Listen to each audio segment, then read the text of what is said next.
धरण आमच्या उशाशी आहे, परंतु कोरड ही घाशाशी आहे. बोगदा नेमका कुठं पाडलाय? यांच्या बुडाला पाडला का धरणाच्या बुडाला पाडलाय? घरातली लक्ष्मी किती तुम्ही विश्वासात घेतली तर बाहेरच्या देईन का कुणी?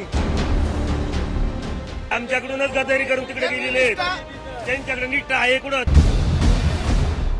नमस्कार, मी अमोल धर्माधिकारी. आवाज लोकशाहीच्या या विशेष कार्यक्रमामध्ये आपलं स्वागत आहे. विधानसभा निवडणुकीची रणधुमाळी सुरू झालेली आहे आणि आज आपण आंबेगाव या विधानसभा मतदारसंघामध्ये आलेलो आहोत, जिथं गेले 7 टर्म राज्याचे मंत्री असलेले दिलीप वळसे पाटील हे लोकप्रतिनिधी राहिलेले आहेत आणि सध्या 8व्यांदा ते या विधानसभेच्या रिंगणामध्ये उतरलेले आहेत. तर दुसरीकडे शरद पवार यांच्या पक्षाचे देवदत्त निकम हे महाविकास आघाडीकडून या ठिकाणी उमेदवार असणार आहेत आणि त्यामुळे अतिशय चुरशीची अशी लढत आहे ती या ठिकाणी होणार आहे. कारण की राष्ट्रवादी विरुद्ध राष्ट्रवादी असा जो सामना आहे तो आपल्याला या आंबेगाव विधानसभा मतदारसंघामध्ये पाहायला मिळणार आहे. प्रामुख्यानं या मतदारसंघामध्ये काय मुद्दे आहेत, कोणत्या समस्या आहेत हे आज आपण जाणून घेणार आहोत. कारण की गेले 7 टर्म या ठिकाणी नामदार दिलीप वळसे पाटील हे मंत्री होते, तरी सुद्धा इथल्या समस्या सुटल्या आहेत का नाही किंवा काय योजना त्यांनी आणलेल्या आहेत या सगळ्याचा आढावा आपण घेणार आहोत. सुरुवातीलाच आपण दिलीप वळसे पाटील यांचे जे प्रतिनिधी आहेत म्हणजेच महायुतीचे प्रतिनिधी आहेत त्यांच्याकडे जाऊया. काय मुद्दे घेऊन आता तुम्ही मतदारांसमोर जात आहे? एकतर राष्ट्रवादी विरुद्ध राष्ट्रवादी हा सामना होतोय. आम्ही जे निवडणूक लढवत आहोत ही विकासाच्या मुद्द्यावर लढवत आहोत. गेले 35 वर्ष नामदार दिलीपरावजी वळसे पाटील यांनी या तालुक्यामध्ये जे काम केलेलं आहे ते सर्वांच्या डोळ्यासमोर त्या ठिकाणी आहे. साहेबांनी कर्तृत्व काय असतं हे आंबेगाव तालुक्यातील जनतेला त्या ठिकाणी दाखवून दिलेलं आहे.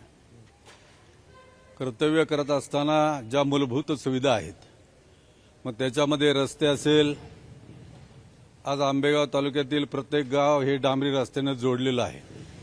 एवढंच नाही तर वस्ती गावाशी देखील त्या ठिकाणी डांबरी रस्त्याने जोडलेली आहे. पाण्याच्या योजना मात्र अजूनही आलेल्या नाहीत. म्हणजे कळमोडे असेल किंवा म्हाळसाकांत पाणी योजना असेल तर मग ते का होत नाहीये?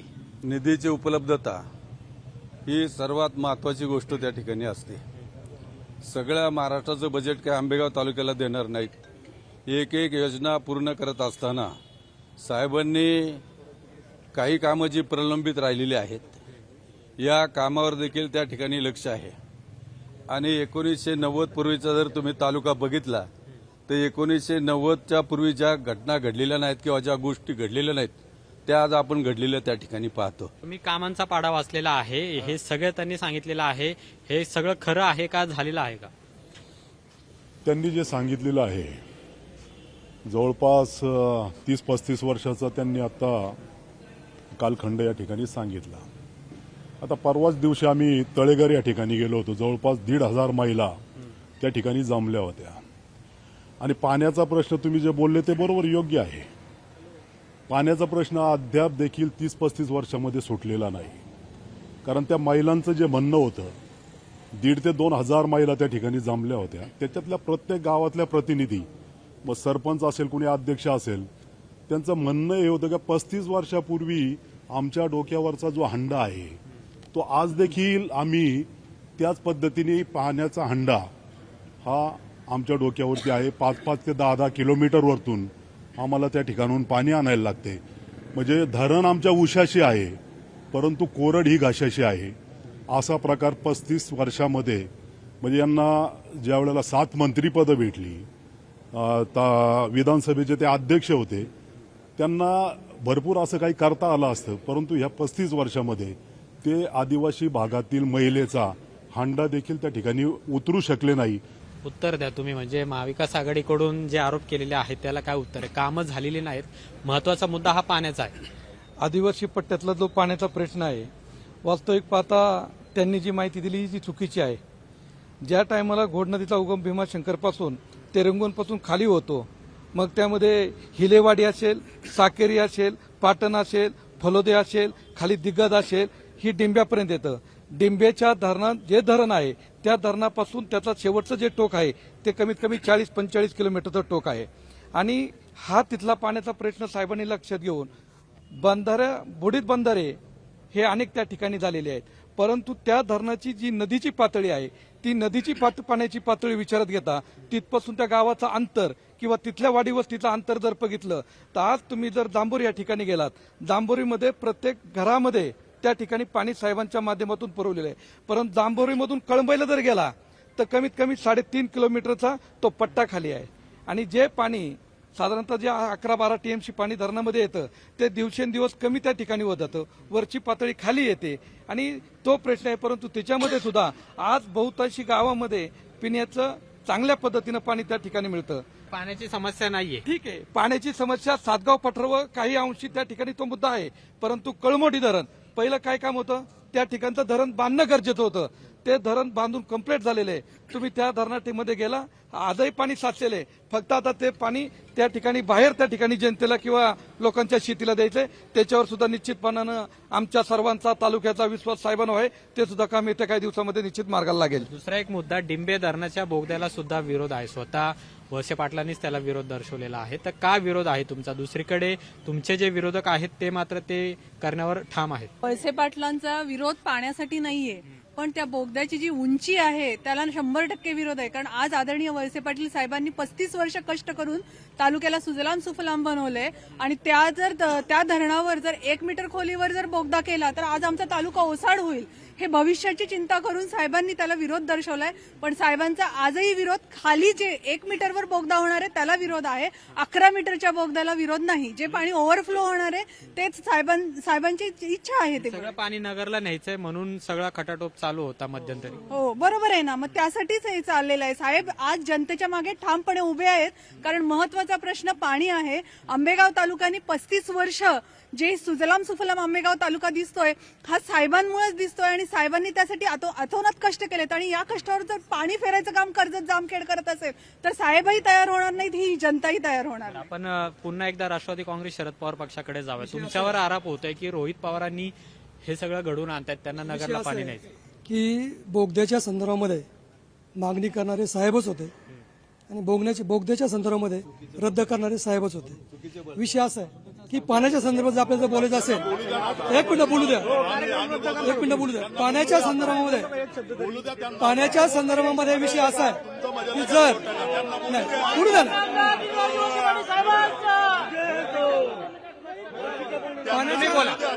पाण्याच्या संदर्भामध्ये बोलायचं झालं तर डिंबे धरणाचं काम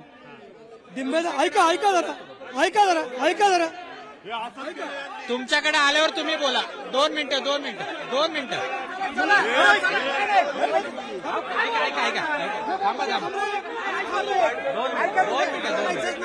तुम्ही बोला. मला नका ढकलू. मला ढकलू नका. ऐका ना, आम्ही तुम्हाला संधी दिली बोलायची. तुम्हाला संधी दिली बोलायची. त्यांना त्यांचं म्हणणं मांडू. ही गुंडगिरी हे प्रत्येक त्यांना बोलू द्या. आम्ही विषय मांडलेले आहेत. ते गुंडगिरी करतात, दादागिरी करतात. प्रत्येक वेळेला बोलून दिलं जात नाही. प्रकार चालू आहे या ठिकाणी. गुंडगिरी चालू आहे. गुंडगिरीच्या विरोधात आणि जनता उभी आहे. पाण्याचा विषय आहे. जनता आमच्या बरोबर आहे. विरोधाचा निकम झाला कमीत कमी 35 ते 40,000 मतांनी विजय होणार आहे. आपला पाण्याचा मुद्दा आहे. शांतपणे पाण्याचा मुद्दा. तर या ठिकाणी आरोप प्रत्यारोप झालेले आहेत आणि महाविकास आघाडीचे जे सगळे प्रतिनिधी होते ते मात्र या ठिकाणावरून निघून गेलेले आहेत. जे आरोप रोहित पवारांवर केलेले आहेत ते त्यांना सहन होत नाही आणि त्यामुळे अशा पद्धतीने महाविकास आघाडी विरुद्ध महायुतीचे जे पदाधिकारी आहेत त्या आमने सामने येताना पाहायला मिळतात. विकासाच्या मुद्द्यावर कुणीही बोलायला मात्र तयार होत नाही. महाविकास आघाडीचे कार्यकर्ते सुद्धा आक्रमक झालेले आहेत. आपण त्यांना पुन्हा एकदा विनंती करूया की तुम्ही कार्यक्रमामध्ये तुम्ही मुद्दे मांडा. आपण चर्चा करायला आलेलो आहोत. तुम्ही मुद्दे मांडा.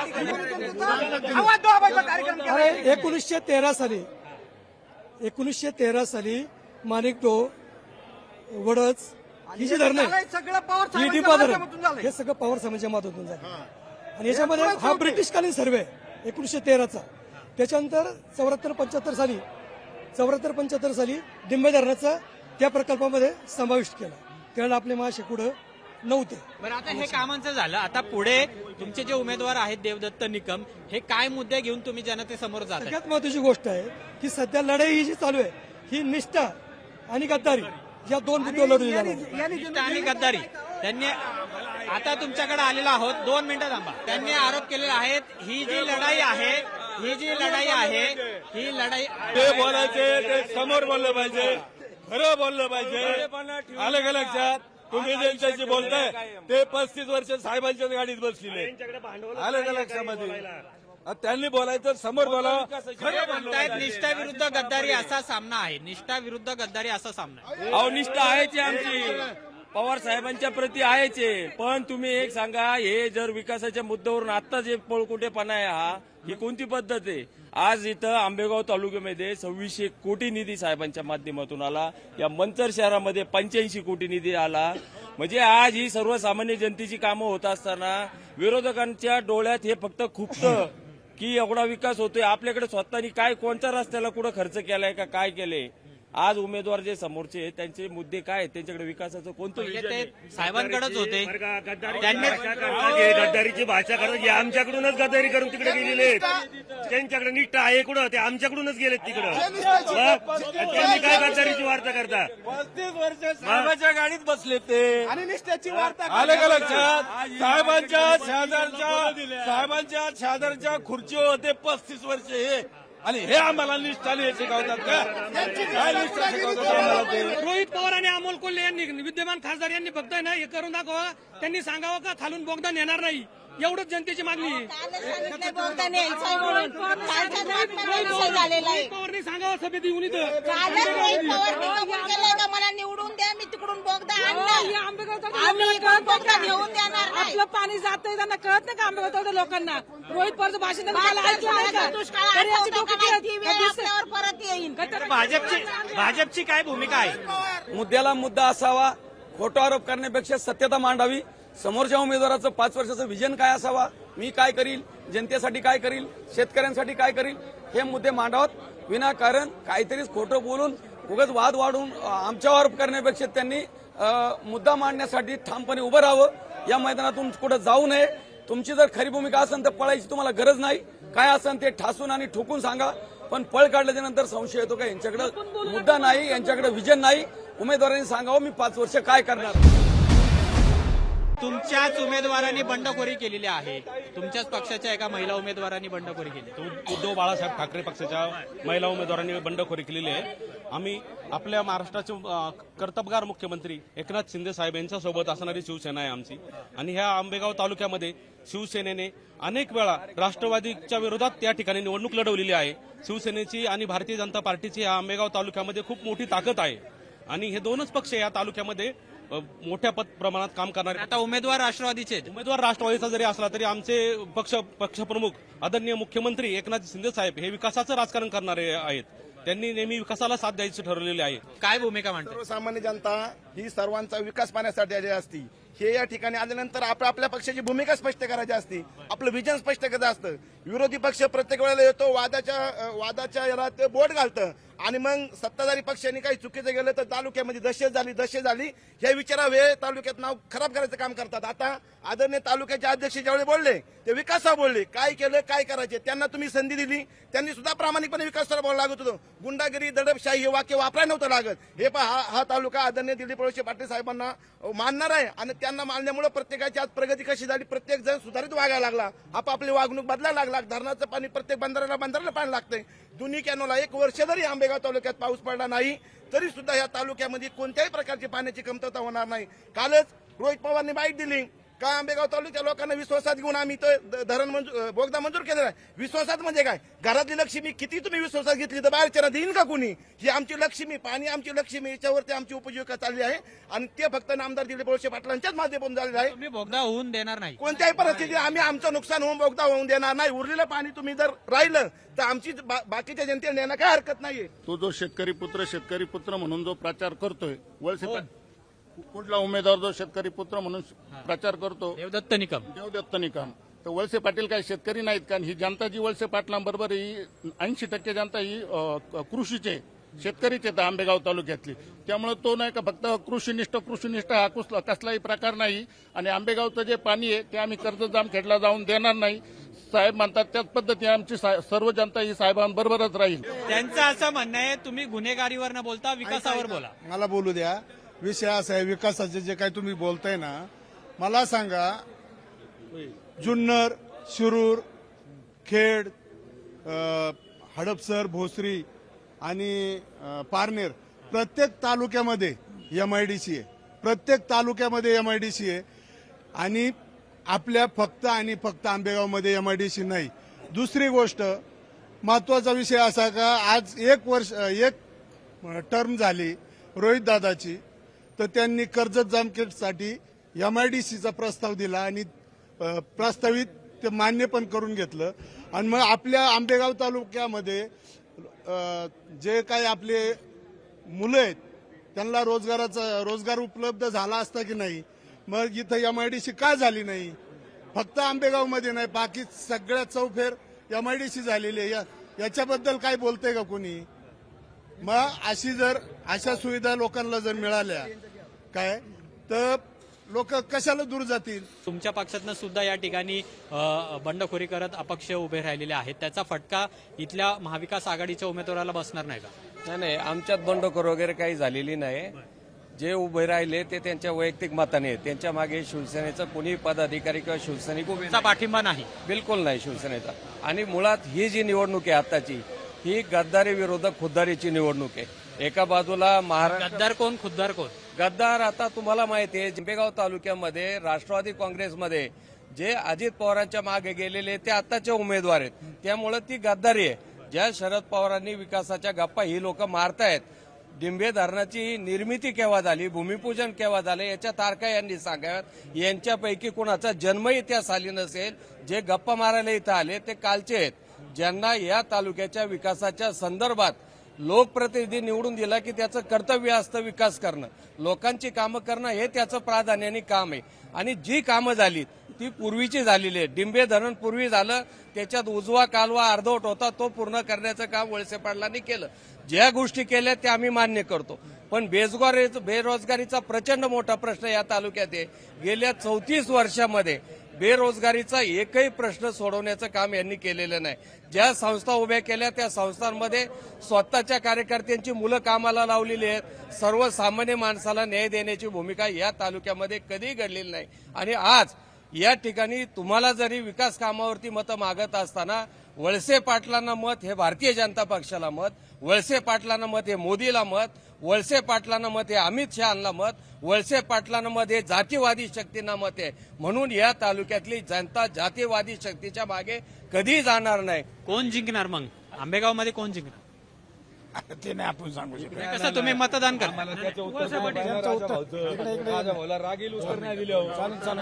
कोण जिंकणार आंबेगावमध्ये? कोण जिंकणार आंबेगावमध्ये? दिलीप पाटील जिंकणार 100% नाही, 101%. काही सामान्य नागरिक बाबा कोण जिंकणार आंबेगावमध्ये? वळसे पाटील. आमदार दिलीपराव वळसे पाटीलच. तुम्ही सातत्याने त्यांनाच मतदान करता? 100%. सातत्याने त्यांनाच मदत करतात आणि इथून पुढे करणार. त्यांनी जे 35 वर्षामध्ये जे काम केले ना, त्याच्यामध्ये तो हा त्यांचा हे. पण पवार साहेबांचे पण उमेदवार आहेत समोर. असू द्या पवार साहेबांचे, त्यांचं काम चांगलं आहे आणि ते दिलीप वळसे पाटील निवडून येणार. वळसे पाटील. का बरं? वळसे साहेबांनी विकास केला 35 वर्ष. सर्व जनता त्यांच्या पाठीमागे आहे. जे रोहित पवार जे बोलतात का बोगदा पाडून पाणी तिकडे न्यायचं, त्याच्या मुद्द्यावर साहेबांनी पक्ष सोडून अपक्ष आले. काय म्हणजे अतिशय वादाची चर्चा आहे म्हणून आपण ही चर्चा थांबवते. तुम्ही थोडक्यात मुद्दा मांडा. या ठिकाणी आंबेगाव शिरूर विधानसभा मतदारसंघामध्ये आता विधानसभेची निवडणूक सुरू आहे आणि विधानसभेची निवडणूक ही विकासाच्या मुद्द्यावर होणं अपेक्षित असताना ज्यांच्याकडे कुठल्याही प्रकारचं संख्याबळ नाही अशी मंडळी त्या ठिकाणी या निवडणुकीला वेगळ्या प्रकारचा रंग देण्याचा प्रयत्न करतायत. आज महायुती आहे. आंबेगाव शिरूर विधानसभा मतदारसंघातील शिवसेना, भाजप आणि राष्ट्रवादी काँग्रेस पक्षातील सर्व महायुतीतील कार्यकर्ते दिलीपरावजी वळसे पाटील साहेबांच्या पाठीमागे ठाम उभे आहेत. आम्ही वळसे पाटील साहेबांच्या मागे का ठाम उभे आहोत? आम्ही स्वतःला पहिला प्रश्न विचारलाय. वळसे पाटील साहेबांनी आंबेगाव शिरूर विधानसभा मतदारसंघामध्ये विकासाचं विजन दाखवलंय. या उपरोक्त जे विरोधी पक्षाचे उमेदवार आहेत त्यांच्याकडे कुठलं विजन आहे हे तुम्ही त्यांना विचारलं पाहिजे. माझा तर प्रश्न असा आहे, काही लोक म्हणतात परिवर्तन पाहिजे. मग 6 वर्षापूर्वी ज्या शिरूर लोकसभा मतदारसंघामध्ये तुम्ही मतदारांना भूलतापा देऊन ऍक्टिंग करून परिवर्तन घडवलं ना, मग त्या अमोल कोल्हेनी एखादं विकासाचं बाळ या लोकसभा मतदारसंघामध्ये आंबेगाव शिरूर विधानसभा मतदारसंघामध्ये जन्माला घातलंय का? ज्या आदिवासी समाज बांधवांनी त्यांना भरभरून मतदान केलंय, एखादं हंडाभर पाणी त्या अमोल कोल्हेनी त्या डोंगर दऱ्यात राहणाऱ्या माझ्या माता भगिनींच्या घरी नेऊन दिलंय का? हा माझा प्रश्न आहे. आज लोकसभेमध्ये तुम्ही फक्त ऍक्टिंग करता, गरजता, विकासाचं तुम्हाला देणं घेणं नाही. एका बाजूला तुम्ही भावनिक राजकारण करता. नामदार दिलीपरावजी वळसे पाटील साहेबांनी आंबेगाव शिरूरमध्ये कधीच भावनिक राजकारण केलं नाही, विकासाचं राजकारण केलं. आम्ही त्यांच्यावर वैचारिक संघर्ष केला, परंतु आज आम्ही 2 उमेदवारांमध्ये तुलना करतोय ना. आज आम्ही ज्या उमेदवाराचं काम करतोय त्यामध्ये निश्चितपणे आम्ही अमोल कोल्हेंच्या कामगिरीवर प्रचंड नाराज आहोत. आम्हाला बाकीचं काही नाही. आम्ही तुमच्या माध्यमातून मी विचारतो, अमोल कोल्हेंना जाऊन एकदा विचारा, आदिवासी समाज बांधवांसाठी काय केलंय, माझ्या सातगाव पठारासाठी काय केलंय, माझ्या शिरूर भागासाठी काय केलंय, आणि नंतर मग तुम्ही त्यांच्या कार्यकर्त्यांना जाऊन प्रश्न विचारा. अतिशय महत्वाचे मुद्दे यांनी मांडलेले आहेत. अतिशय वादाची चर्चा आहे ती खरं तर झालेली आहे. दोन्ही म्हणजे महाविकास आघाडी असेल किंवा महायुती असेल यांनी आक्रमक भूमिका आहे ती सुद्धा मांडलेली आहे, आणि त्यामुळे आंबेगावकर हे नेमकं कुणाला मतदान करणार हे सुद्धा पाहणं महत्वाचं असेल. पण एकमेकांवर आरोप आहेत ते मात्र या ठिकाणी होताना पाहायला मिळतात. विकासाच्या मुद्द्यावर कुणीही बोलताना दिसत नाहीये. आजच्या या विशेष कार्यक्रमामध्ये इथेच थांबूया. तुम्ही पाहत राहा लोकशाही मराठी.